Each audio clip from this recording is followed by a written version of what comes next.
Sir అదేవిధంగా ఇప్పుడు అదృష్ట రత్నాలతో ఇప్పటివరకు జరిగిన అద్భుతాలు ఏంటి చెప్పండి సార్? అదృష్ట రత్నానికి అద్భుతాలు చెప్పాలంటే చాలా ఉన్నాయి. చాలా అంటే మీరు ఒకసారి యూట్యూబ్ ఛానల్ ఓపెన్ చేసి చూడండి.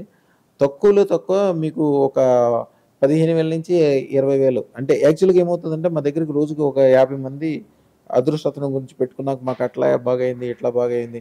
మాకు కింద ఒక ఫ్లోర్ ఉంటది. ఆ ఫ్లోర్ నిండా అందరూ తీసుకొచ్చిన గిఫ్ట్‌లు, శాలువాలు, ల్యాప్‌టాప్‌లు, ఫారిన్ నుంచి వచ్చినయి ఎన్ని ఉంటాయి గిఫ్ట్‌లు తీసుకొచ్చి పెట్టి మేమైతే కొన్ని నెలలు కూడా ఓపెన్ చేయము. వాళ్ళు ఇట్లాగా మేము బాగుపడ్డామని చెప్పింది. యాక్చువల్‌గా సుబ్బయ్య శెట్టి గారని ఒక ఆయన ఉంటాడు తెనాలిలో. ఆయన అదృష్ట రత్నం పెట్టుకున్నాక చాలా బాగా కలిసొచ్చింది. మొత్తం అందరూ కలిసి సూరత్ వెళ్ళిపోయారు. ఆయన పెద్దాయన. ఆయనకి కొడుకులు, కూతుళ్ళు, అల్లుళ్ళు, కోడళ్ళు, ఆడపిల్లలు అందరూ కలిసి సూరత్‌లో ప్రతి ఒక్కళ్ళకి ఫ్యాక్టరీ ఉంది. బట్టల ఫ్యాక్టరీ. ప్రతి ఒక్కళ్ళకి ఇండస్ట్రీ. ఆయనకి చిన్నప్పటి నుంచి అలవాటు ఏంటంటే మొదటి నుంచి మా అమ్మాయి చిన్నప్పటి నుంచి వాళ్ళకి ఏదైనా కొత్త లాట రాగానే మా అమ్మాయికి ఒక డ్రెస్ పంపించేవాడు. అంటే ఇక విపరీతమైన లాభంతో అమ్ముడవటంతో వాళ్ళకి ఒక సెంటిమెంట్‌గా ఎప్పుడు పంపిస్తుండేవాళ్ళు.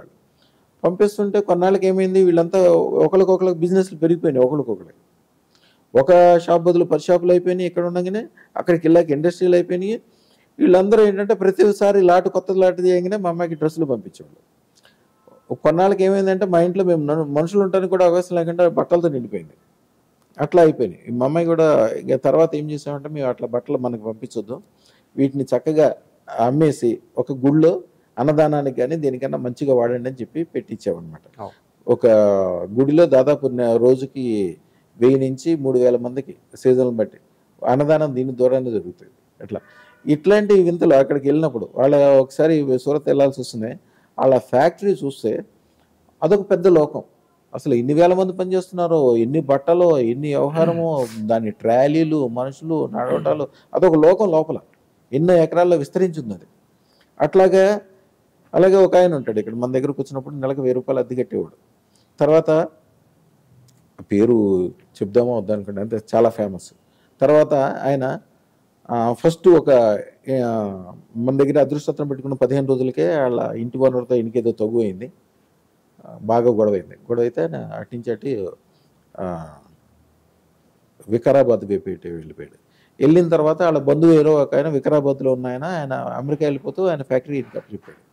ఫ్యాక్టరీ అప్పచెప్పిన తర్వాత ఆయన వెళ్ళిపోయిన తర్వాత ఈయనకి ₹1 లేకుండా ఫ్యాక్టరీ వచ్చింది. ఈయనకి దానికి సంబంధించిన టెక్నాలజీ తెలుసు. అది ఫార్మాస్యూటికల్ సంబంధించింది. ఇప్పుడు ఆయనకి మన గుంటూరు నుంచి హైదరాబాద్ వచ్చే దారిలో 30 ఎకరాల్లో హోల్సేల్ అంటే బల్క్ ఇండస్ట్రీ ఫార్మాస్యూటికల్స్ ఉంది. ఆయన ఊరికే గెస్ట్ హౌసే దాని ఖరీదు 200 కోట్లు ఉంటుంది. పెద్ద ల్యాండ్ తీసుకుంటారు, దాంట్లో మధ్యలో గెస్ట్ హౌస్ కడతారు. ఈ ల్యాండ్ వాల్యూ అన్ని మొత్తం దాంట్లో ఉంటుంది. అట్లా అనమాట. ఎక్కడెక్కడి నుంచి ఎట్లాంటి వాళ్ళని చూసినప్పుడల్లా చాలా సంతృప్తిగా ఉంటుంది. ఒక ఆయన అయితే అలా చాలా సామాన్యమైన మనిషి. ఇక్కడ ఏదో టెలి సర్వీసెస్లో గుమస్తాగా పనిచేసేవాడు ఆయన. అదృష్టరత్నం పెట్టుకున్నాక అది ఉద్యోగం అనేసి బిల్డర్గా మారాడు. అప్పుడప్పుడు పేపర్లో చూడటము చాలా మంచి డెవలప్మెంట్ ఉంటుందని తెలుసు.